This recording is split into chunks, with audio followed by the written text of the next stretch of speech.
you guys. I'm working on my ramp, and what I'm doing here is I'm at the commodity barn, and I don't have my big tractor, so, and more than likely I'll be using the skid steer this summer. We're feeding calves again, just started again. I'm a little winded, I was doing a lot of shoveling. But I built this ramp because even this tractor you have to use a ramp to fill the feed truck. You have to get a little elevation. So I built this, and I built it, and a couple of the posts got pushed away. These are the posts that were supposed to be holding the cross ties back, but they got pushed out because I needed a little more room, and ended up breaking one off. So what I do is I got a bunch of cross ties. I'm gonna leave this one in here, and I'm gonna stack cross ties here. And actually I need to raise this a little bit, but instead of leaving the post up here like I did, I'm gonna use cross ties and come in here, and I'll just cut them off flush with the board. That way I can't push them with the tractor tire or something, and that way I can raise this ramp a little bit, because I gotta have it now since we're feeding calves again. We're just starting. And I fixed my memory problem on my phone. I actually had a memory card we bought for the GoPro, and it was too big. And it only takes like a 16 megabyte, and so I had a 64, and I'd completely forgotten about it, but it fits in my phone, so now I don't have to worry about running out of memory all the time. But yeah, that's what I'm doing today. It rained on my hay, so I can't bale hay, and there's not much else going on. I had some fall calving cows that were down in Texas, and when we brought them all back, well, I went ahead and weaned those calves off just now, and they're going into the feed lot because we're really stocked on grass. We don't have any room for them, and the way we have to have it set up, I have to sell some calves in November, so I have payments I have to meet. And right now, with the way things are, the best way to do that is just stick them in the feed lot and feed them to 850 pounds or whatever. And they're not great big calves. Their mom, when they came back from Texas, they were in a drought down there, and when they came back, their moms were in terrible shape, and so the calves that are off of them now they're not that good a shape. They're okay. There's a lot of dinks though, and that's just something we got to deal with. But if you follow the cattle markets right now, they are just terrible, and they have continued to fall and continue to fall and continue to fall. And a lot of us that were in the drought, we had to buy cows back because when we got grass, we had to buy cows because we had notes to pay. And so when you buy high priced cows, and you have to, it just takes even more from that calf to pay for everything. And right now the cattle market's low enough that feeder market's just terrible, but the market has dropped enough it actually is affecting cow-calf operations. And so if the market stays where it was last week, it's gone up a little bit, but it was down the low 30s, and that's just terrible. You can't make money at that.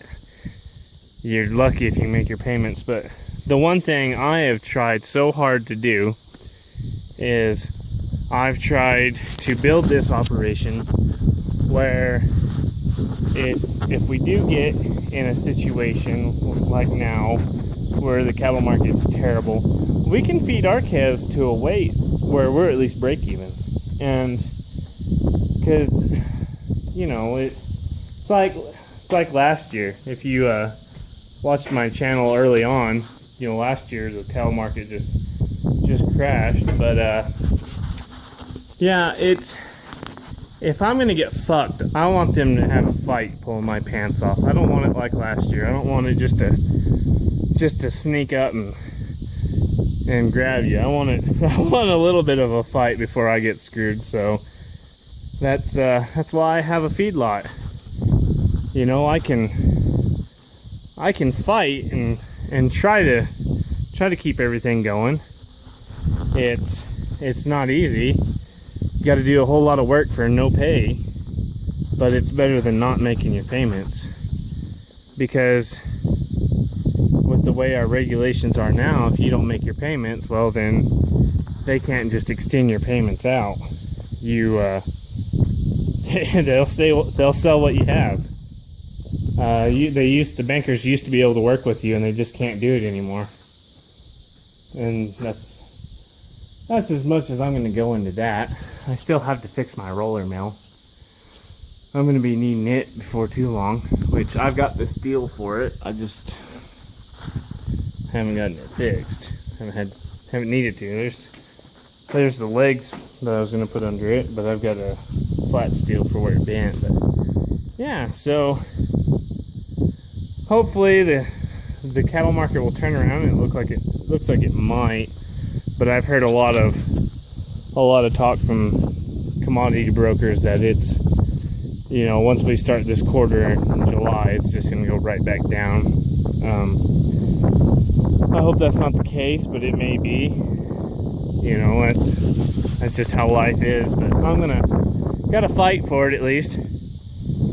I know on all the feeder cattle I have right now, I have options on them protecting them, but I don't have contracts because nobody here will contract cattle out further than 2 weeks just because of the market fluctuations. So they're semi-protected, but you know, they're definitely not going to make money right now. They need to make money because I have payments from what I lost last year, but I don't know.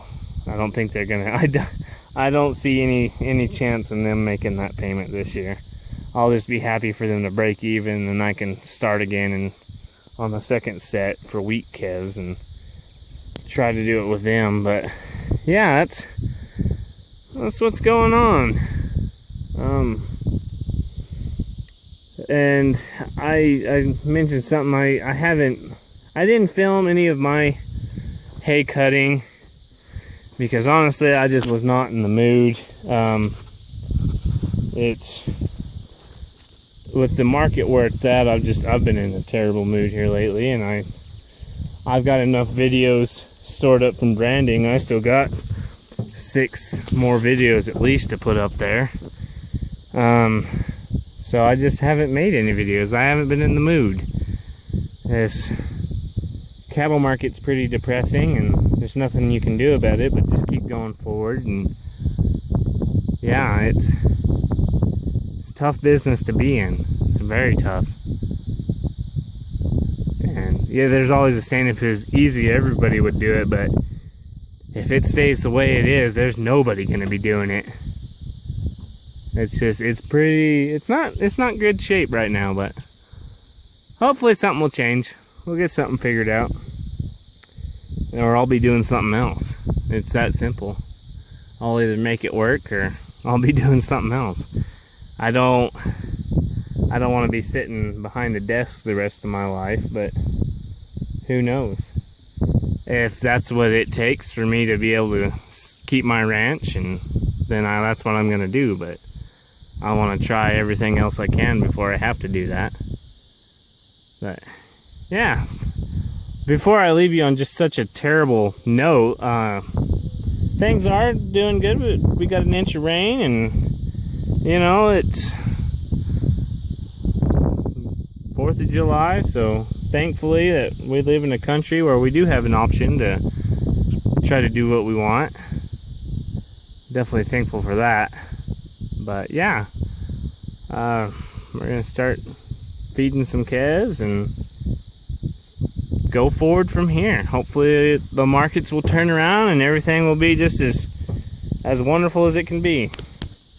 So thanks for watching. Alright, so I got the lumber up, my cross ties. All I need to do now is come and backfill this in. This is going to be my stop block, so the dirt's only going to go up to this one. So I'm just going to add another 8 inches to it, and that's it. All I took, these were full cross ties. They're about 4 foot in the ground, 3.5 foot, and I put them in there, and then I just cut them off. I kind of measured this beforehand, so it's dick high. So I took those ones down and threw my cross ties in there after I left these two, and then so I'd have something to auger against, and drilled down with the skid steer, put those two in there, and then stepped up to them and cut them off at dick height, because I don't know where my tape measure is and really don't need it for this.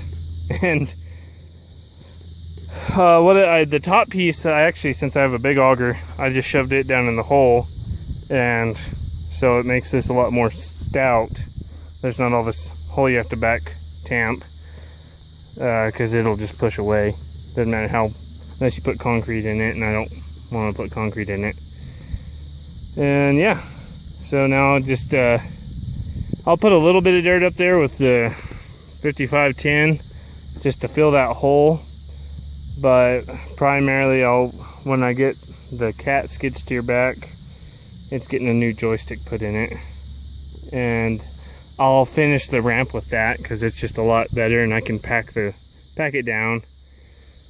I don't have to do it right now, and I'll cut that chunk of junk out of the way with that loader. I'll just scrape it out of there, and yeah, that's pretty much the loading ramp for the skid steer and the small tractor. And I made it short enough that my feed chutes can actually go over the top of this, so I can get the truck coming super close, and I'm not just having to sit way out over the edge. And that was kind of the whole deal behind it. But I do stuff like this quite a bit. I didn't film this, but I do stuff like this a lot.